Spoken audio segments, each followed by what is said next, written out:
She plays business with her friends, my brother Ethan told his groomsmen in the suite adjacent to the reception hall. Cute little startup or whatever. She calls herself a CO. They laughed. I heard it through the wall. I was in the bridal party prep room with his fiancée's sister. I kept adjusting my bridesmaid dress. Said nothing. The venue's main screen flickered on for the cocktail hour news feed. The CNN anchor's voice carried through the building. Breaking. Tech prodigy Alexis Monroe closes largest acquisition in Silicon Valley history. Datacorp purchases her AI company NextGen Analytics for $4.3 billion. Monroe, 29, becomes one of the youngest self-made billionaires in tech. In the groomsmen's suite, the sound of Ethan's champagne glass shattering against marble echoed through the hall. Ethan had always been the chosen one. I learned this at age 9 when Dad drove 3 hours to watch Ethan's debate team championship. I was 9, Ethan was 12. That same weekend I'd won first place in the state mathematics competition, beat 340 other students, youngest competitor in the advanced division. We'll celebrate when we get back, Mom had said on the phone. Ethan's debate is really important. It's the state finals. They came back at 11 p.m. Everyone was tired. We never celebrated. Ethan's debate trophy sat on the mantle for 6 years. Mine stayed in a box in my closet. At 13 I asked Dad to help me build a website.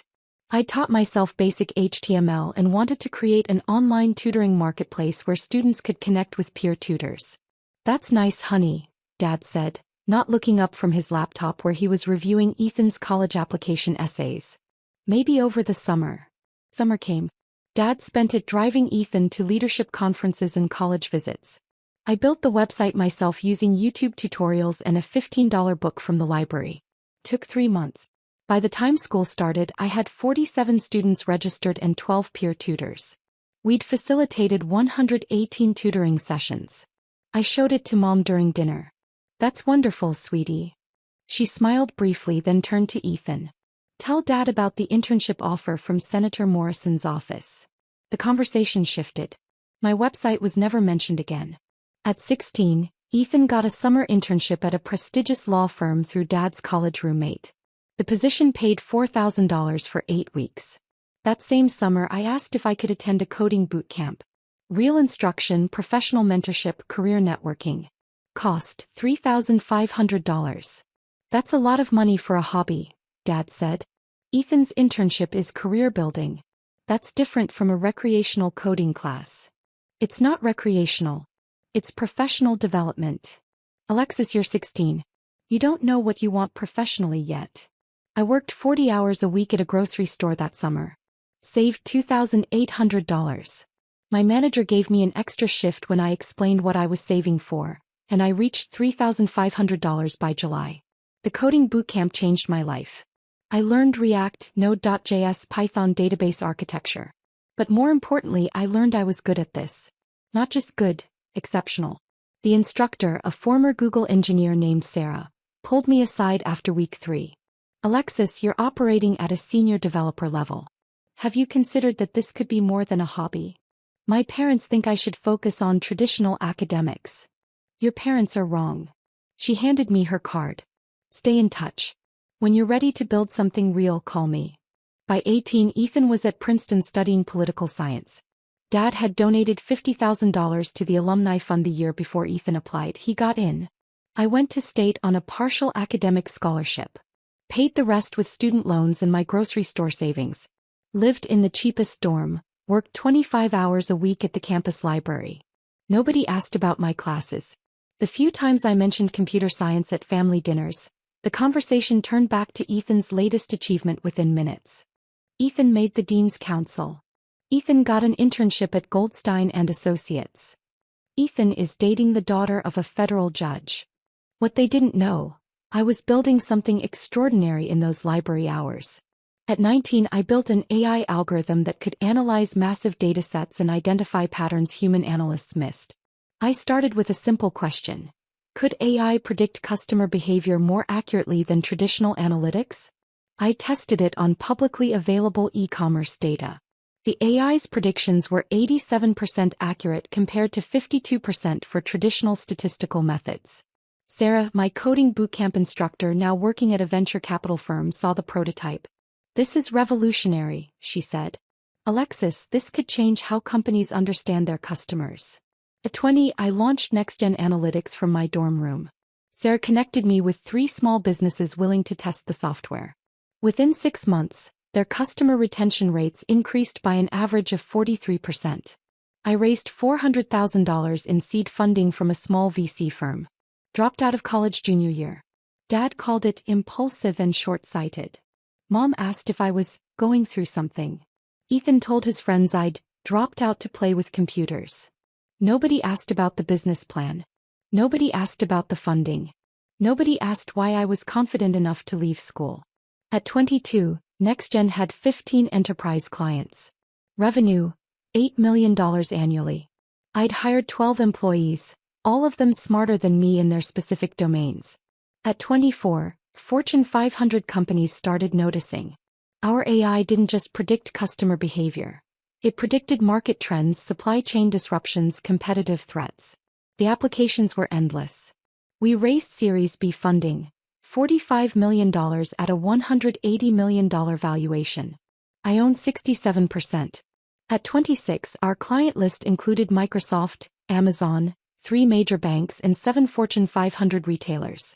Revenue hit $95 million annually. The valuation reached $800 million. At 28, Datacorp, one of the largest enterprise software companies in the world, approached me about acquisition. Their first offer, $1.2 billion. I said no. We were growing too fast. 6 months later they came back, $2.8 billion. I said no again. Last month, at 29, they made a final offer, $4.3 billion cash, plus I'd join their board of directors and continue leading NextGen as an autonomous division. My 67% stake meant I'd personally receive $2.9 billion. I signed the papers 3 days ago. The deal closed yesterday. CNN broke the story this morning. Ethan's wedding was this afternoon. The wedding was at Ashford Estate, an exclusive venue that cost $85,000 to rent for the weekend. Ethan had proposed to Lauren 6 months ago. She was the daughter of a prominent real estate developer. Lauren's family is very successful, Mom had mentioned when announcing the engagement. Her father owns properties in 5 states. This is an important connection for Ethan. I'd been asked to be a bridesmaid. Not because we were close, we weren't, but because it would look strange if the bride's 3 sisters were in the wedding party and the groom's only sibling wasn't. I'd arrived Friday evening for the rehearsal dinner. Ethan had barely acknowledged me. Glad you could make it, he said, the way you'd greet a distant cousin you vaguely recognized. The rehearsal dinner was at the estate's private restaurant. 50 guests, open bar, speeches praising Ethan's accomplishments. Ethan graduated summa cum laude from Princeton, Dad announced, champagne glass raised. He's now a rising associate at Goldstein & Associates, one of the most prestigious law firms in the country. We couldn't be prouder. Mom added, and Lauren is perfect for him. Brilliant, accomplished, from a wonderful family.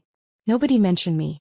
I sat at the end of the table eating salmon, checking my phone for updates from my legal team about the acquisition's final paperwork.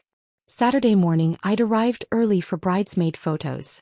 Lauren's sister Michelle was friendly. What do you do, Alexis? She asked while we were getting our hair done. I work in tech.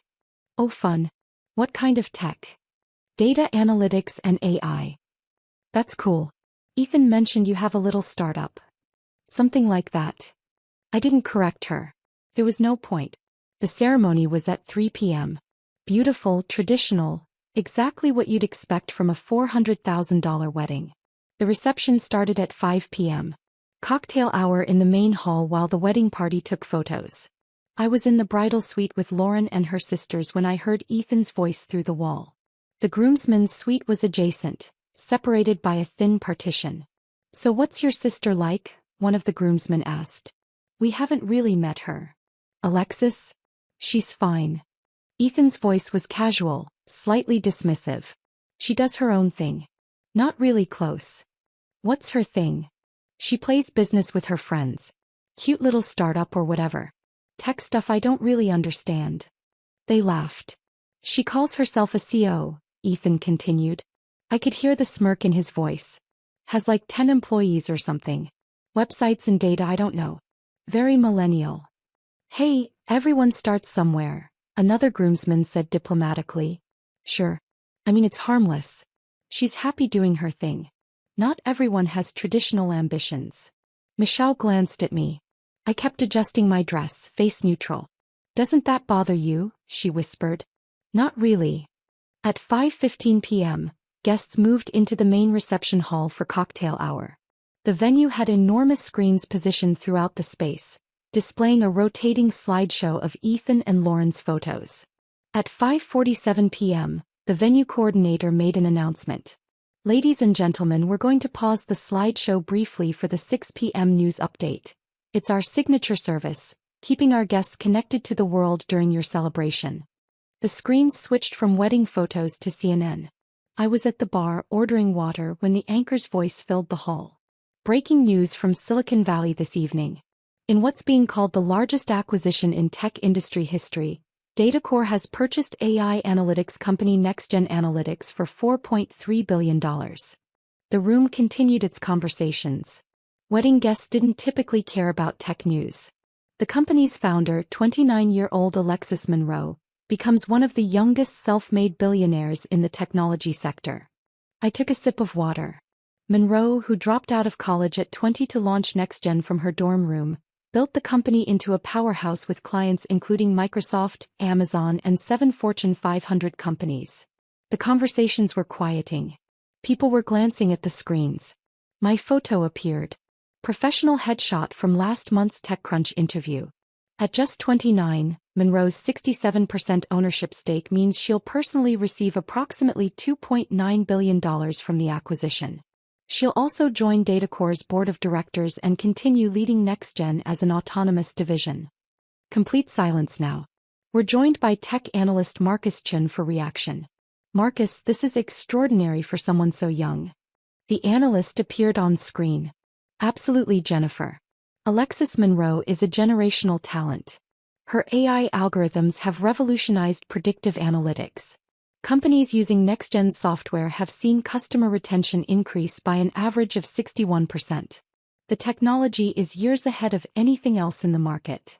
I kept my eyes on my water glass.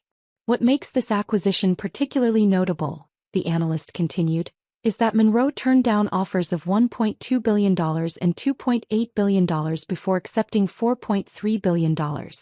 She held out because she knew the company's value would continue rising. That level of confidence and business acumen at 29 is remarkable. Someone grabbed my arm. That's you, she whispered. Alexis Monroe. That's you. Yes. You just sold your company for $4 billion? $4.3 billion. Her face went white. What they couldn't see from the CNN segment. Tuesday morning, 4 days ago, I'd sat in Datacorp's headquarters in Palo Alto. Across the mahogany conference table, their CEO, COO, CFO, and 3 board members. Ms. Monroe, the CEO said, we're prepared to make our final offer. $4.3 billion all cash. You join our board with full voting rights. NextGen operates as an autonomous division with you as president. You retain complete authority over product development and hiring. What about my current team? Every employee keeps their position. Stock options convert to Datacorp equity at favorable rates. No one loses their job. And the IP? Remains under NextGen's control. You have final say on how the technology is deployed or licensed. I'd reviewed the terms for 3 hours. My legal team had reviewed them for 3 days. I'll sign. The room had actually applauded. Wednesday I'd spent 11 hours with lawyers finalizing paperwork. The acquisition documents were 847 pages. I read every word. Thursday morning my CFO called. Alexis, the wire transfer just cleared. $2.9 billion is in your account. I'd stared at my phone, not quite believing it despite having negotiated every detail. Also, CNN wants an exclusive interview. They're running a segment on the acquisition tomorrow evening. Tomorrow's my brother's wedding. I know. But they want to film today and air tomorrow. It's your call. I'd agreed to a 30-minute interview. Answered questions about the technology, the acquisition, my plans for the future. The interviewer asked about my family. Do they understand what you've built? No. Have you shared your success with them? They've never asked about my work. That must be difficult. It's clarifying. You learn who's interested in you versus interested in what you can do for them. Friday, CNN's production team called. We're airing the segment Saturday at 6 p.m. Eastern. It's our lead business story. That's fine. I'd known Ethan's reception started at 5 p.m. Cocktail hour ran until 6:30 p.m. The timing wasn't accidental. The CNN segment continued on every screen in the reception hall. Monroe's success story is particularly notable given her non-traditional background, the analyst was saying. She attended state school on partial scholarship, worked multiple jobs, built the initial algorithm in a college library. The anchor cut back in. We're also showing exclusive footage from our interview with Monroe yesterday. My face filled the screens. The interview had been in NextGen's office. Glass walls, modern design, the San Francisco skyline behind me. CNN anchor's voice. You dropped out of college at 20. That must have been a difficult decision. My recorded response. My family thought I was making a mistake. They wanted me to finish my degree, get a traditional job. But I knew the technology I'd built had the potential to transform an entire industry. Sometimes you have to trust your vision even when everyone around you doubts it. In the reception hall, I heard something crash. Turned to see Ethan's champagne glass in pieces on the marble floor. His face had gone completely white. Not pale white like someone had drained every drop of blood from his body. Lauren stood beside him, staring at the screens with her mouth open. Dad had frozen mid-conversation, his expression cycling through confusion, shock, and something that looked like horror. Mom's wine glass slipped from her fingers. Red wine spread across her cream-colored dress. She didn't seem to notice. The CNN segment continued. Anchor. Your company serves Fortune 500 clients. Microsoft, Amazon, major banks. How did you convince such large enterprises to trust a startup? Me. Results. Our AI consistently outperformed every competitor by a margin of 35 to 60%. When you demonstrate clear ROI, companies pay attention regardless of your age or background. Analyst. What's remarkable is that Monroe funded the company's early growth almost entirely through revenue. She only raised venture capital once the business model was proven. That level of capital efficiency is virtually unheard of in today's startup culture. Michelle grabbed my arm again. Everyone's staring at you. He was right. 300 wedding guests had turned away from the screens to look at me. The venue coordinator appeared, looking panicked. I'm so sorry, I didn't realize. Should I turn off the news feed? It's fine, I said quietly. On screen, the segment was wrapping up. Anchor. Alexis Monroe, 29 years old, $2.9 billion from this acquisition. Marcus, what's next for someone who's achieved this level of success so young? Analyst. Monroe's joining Datacorp's board, which gives her significant influence over a $50 billion company. She's also mentioned philanthropic interests, education technology, closing the opportunity gap for first-generation college students. I expect we'll be hearing her name for decades to come. The segment ended. The screen switched back to wedding photos. The silence in the hall was absolute. Ethan's best man, a guy named Jason, broke it first. Ethan, your sister just sold her company for $4 billion? Ethan couldn't speak. His mouth opened. Nothing came out. Lauren found her voice. You said she had a little startup. 10 employees. I thought. Ethan's voice cracked. She never said. She's on CNN, Jason said, pulling out his phone. It's trending on Twitter. Hashtag Alexis Monroe. Has 50,000 tweets. TechCrunch, Bloomberg, Wall Street Journal. Everyone's covering this. Dad pushed through the crowd toward me. His face was red. Alexis. What the hell is going on? Datacorp acquired my company. The news broke today. For $4.3 billion? Yes. Your worth. He couldn't finish the sentence. $2.9 billion after taxes. Roughly. Mom appeared beside him, wine-stained dress forgotten. When were you planning to tell us? I wasn't. Why not? Because you never asked. A man in an expensive suit approached. I recognized him, Robert Ashford, owner of Ashford Estate. I'd met him twice at tech industry events. Ms. Monroe. He extended his hand. Robert Ashford. I apologize for not greeting you earlier. I didn't realize you were attending. I wanted to personally congratulate you on the DataCore acquisition. Extraordinary work. Thank you. I also wanted to mention that Ashford Properties has been exploring AI solutions for property management and market analysis. If NextGen takes on projects of our scale, we'd be very interested in discussing a consultation. Have your technology director contact my office. I'm transitioning leadership, but my team can handle new clients. Excellent. He glanced at Ethan, then back to me. Enjoy the celebration. He walked away. Ethan made a sound like air escaping a tire. Lauren's father, Richard Palmer, the real estate developer, approached next. His expression had shifted from confusion to calculation. Alexis, I don't think we've been properly introduced. Richard Palmer. Lauren's father. Nice to meet you. I've been following NextGen's growth in the trade publications. Remarkable company.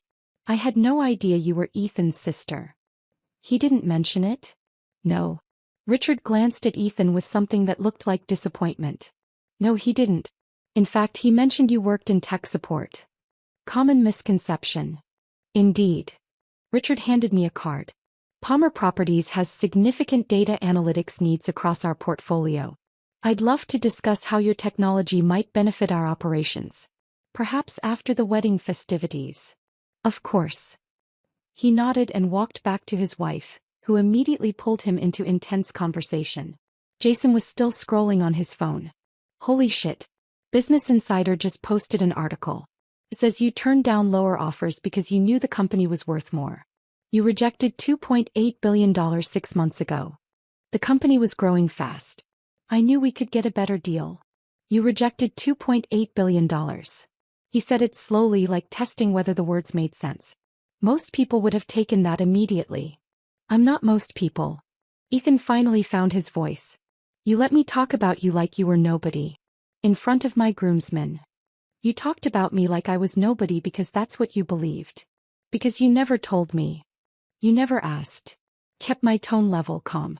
Ethan, when's the last time you asked me about my work? About what I was building? About what mattered to me? He opened his mouth. Closed it. Couldn't answer. Exactly.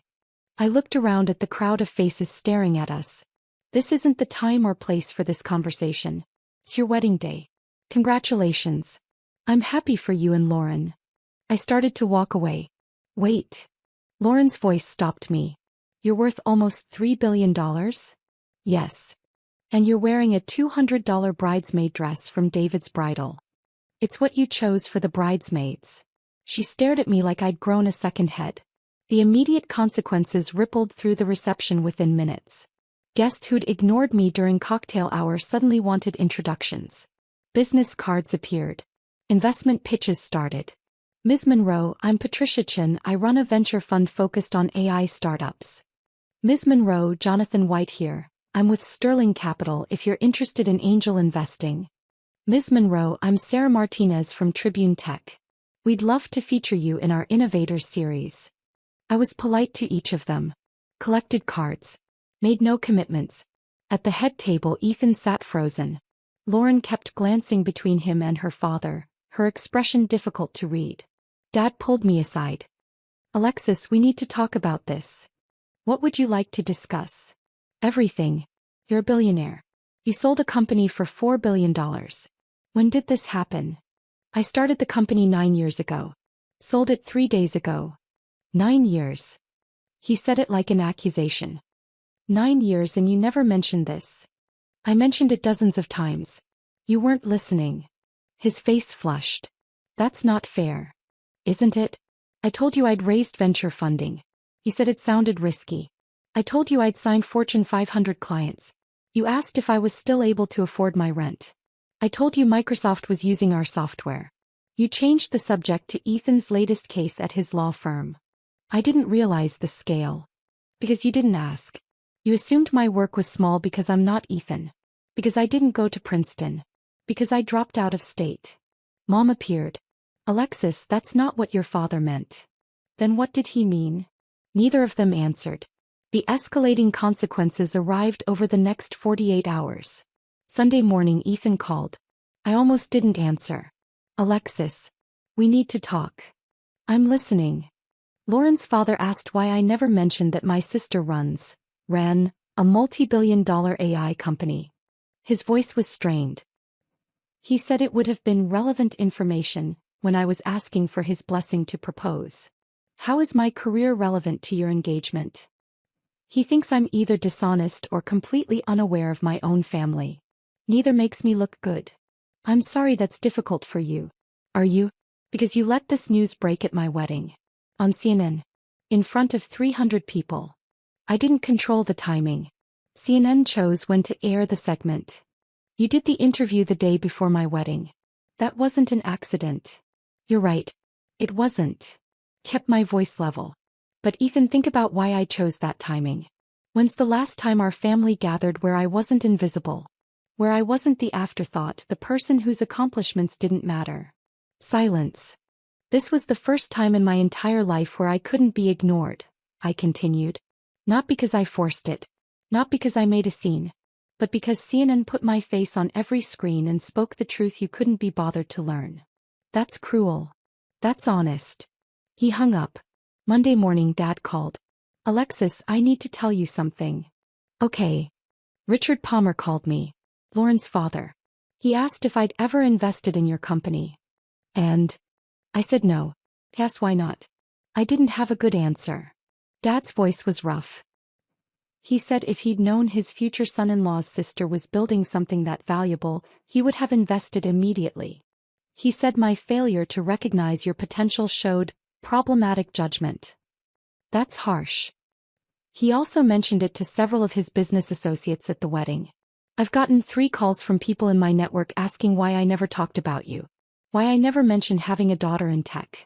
Why I invested in Ethan's career but not yours. I said nothing. I'm losing credibility, Alexis. In my professional circles, I'm known as the guy who had a billionaire daughter and didn't even know it. Now you know how I felt every time you talked about Ethan's achievements for an hour and never asked about mine. That's not the same. It's exactly the same. He hung up. The final consequences crystallized over the following week. Tuesday, Lauren called. Not Ethan, Lauren. Alexis, this is awkward, but I need to tell you something. Okay. My father suggested Ethan and I postpone moving in together. Why? He thinks Ethan's judgment is questionable. He says someone who doesn't recognize their own sister's success probably isn't detail-oriented enough to be a good attorney. Her voice shook. He's reconsidering whether he wants Ethan involved in Palmer Properties' legal work. Lauren, that's not fair to Ethan. Maybe not. But my father pays $800,000 annually in legal fees to Goldstein and Associates specifically for Ethan's work. If he pulls that business, Ethan's position at the firm becomes tenuous. This is getting out of hand. My father also asked about you. If you'd consider advising Palmer Properties on AI implementation. He said he'd pay $2 million annually for consulting. I'm not interested. I told him you'd say that. But he wanted me to ask. She paused. Ethan's furious. At you, at me, at my father. He thinks everyone's choosing your success over our relationship. That's not what's happening. Isn't it? At our wedding reception, 20 people asked for introductions to you. 3 people asked Ethan about his legal work. He felt invisible at his own wedding. Now he knows what that feels like. She hung up. I didn't contact my family for 2 weeks. Then Mom texted, please. We need to talk. All of us together. We met at a restaurant. Neutral territory, public space, no opportunity for dramatics. Ethan looked terrible. Thinner. Dark circles under his eyes, his usual confidence completely absent. Dad looked older. Tired. Mom had been crying before she arrived. I could tell from her eyes. We ordered food. Nobody spoke for 5 minutes. Finally, Ethan broke. I'm sorry. I waited. Not just for what I said at the wedding. For everything. For 20 years of dismissing you. His voice cracked. You were building something extraordinary and I called it playing business. You were changing an entire industry and I thought you worked in tech support. You believed what you wanted to believe. I believed what was convenient. It was easier to think you were struggling with a small startup than to admit I'd completely ignored your actual life. Dad leaned forward. Alexis, I owe you an apology too. I invested $50,000 in Ethan's Princeton application through an alumni donation. I gave him money for internships, housing, networking. You asked for $3,500 for a coding bootcamp and I said no. I remember. That bootcamp changed your life. The instructor there connected you to your first investors. If I'd supported you the way I supported Ethan. He stopped. I failed you. Completely. Mom's tears started again. I was so focused on Ethan's traditional success that I couldn't see yours. You were doing something I didn't understand, so I dismissed it. That's inexcusable. I took a breath. I appreciate the apologies. I do. But apologies don't erase 20 years. We know, Ethan said quickly. We're not asking for forgiveness. We're asking for a chance to do better. What does that look like? Honestly, I don't know. Ethan met my eyes. I don't know how to fix this. I don't know if we can fix this. But I'd like to try. Not because you're successful. Not because you're wealthy. But because you're my sister and I've been a terrible brother. I considered his words carefully. Here's what I need, I said. First, I need you to understand that I'm not going to fund your ventures or give you business opportunities. Richard Palmer wants to hire you because of our connection. That's not my problem to fix. You build your own career. Ethan nodded. I understand. Second, I need distance from the family dynamic that made me invisible for 20 years. Mom, you've called 4 times asking why I didn't tell you about meeting with the president or speaking at the World Economic Forum. You want involvement now. But you weren't involved for 9 years. Mom nodded, wiping tears. That's fair. Third, I need you to understand that we're not in competition. Ethan, you're a good attorney. Your work matters. My success doesn't diminish yours. But you have to stop measuring yourself against my net worth. I don't know how to do that, Ethan admitted. Every news article about you reminds me that you're 29 and worth $3 billion while I'm 32 and make $185,000 a year. Then you need therapy. Seriously. I've been in therapy since I was 23. It's the only reason I survived building a company while being invisible to my own family. You're in therapy? Mom looked shocked. Weekly sessions. Dr. Jennifer Park. She's extraordinary. We don't know anything about you, Dad said quietly. Your actual life, your struggles, what matters to you. We know the version of you we invented. Not the real you. No, I agreed. You don't. Ethan leaned forward. Can we change that? Slowly. I thought about it. Really thought about it. Maybe. But it has to be genuine. Not because I'm wealthy. Not because knowing me benefits your careers. But because you actually want to know your sister. We do, Mom said. I promise we do. Then prove it. Don't call asking for business introductions. Don't mention my success in your networking conversations. Just be a family. If you can do that, we'll see. They all nodded. We talked for another 2 hours. I explained the early days of NextGen, the failures, the near bankruptcies, the moments I almost gave up. They asked questions. Real questions. About my life, my work, my dreams beyond money. It wasn't a complete fix. Years of invisibility couldn't disappear in one dinner. But it was a start. 3 weeks later, I sat in my new office at Datacorp's headquarters. Floor-to-ceiling windows showed the Bay Area stretched out below. My phone buzzed. A text from Ethan. Started therapy. First session was brutal but good. Dr. Park is tough. Thank you for the recommendation. I smiled. Another text from Mom. Your father and I are planning a small dinner. Just the 4 of us. No business talk. No networking. Just family. Would you come? I considered it. Typed back. I'm free next month. But I mean it. No business talk. No asking about Datacorp. No networking requests. Just us. Mom's response, I promise. Just us. A third text from my assistant. Board meeting in 10 minutes. Datacorp wants your input on the Q4 AI strategy. I stood, straightened my blazer and walked to the boardroom. The work continued. The company grew. The influence expanded. But for the first time in 20 years I had something else. A family trying to actually see me. Not the version they'd invented. Not the convenient narrative. But me. It wouldn't be easy. Some damage might never fully heal. Trust takes years to rebuild. But they were trying. And I was willing to let them try. That was enough. For now, that was enough.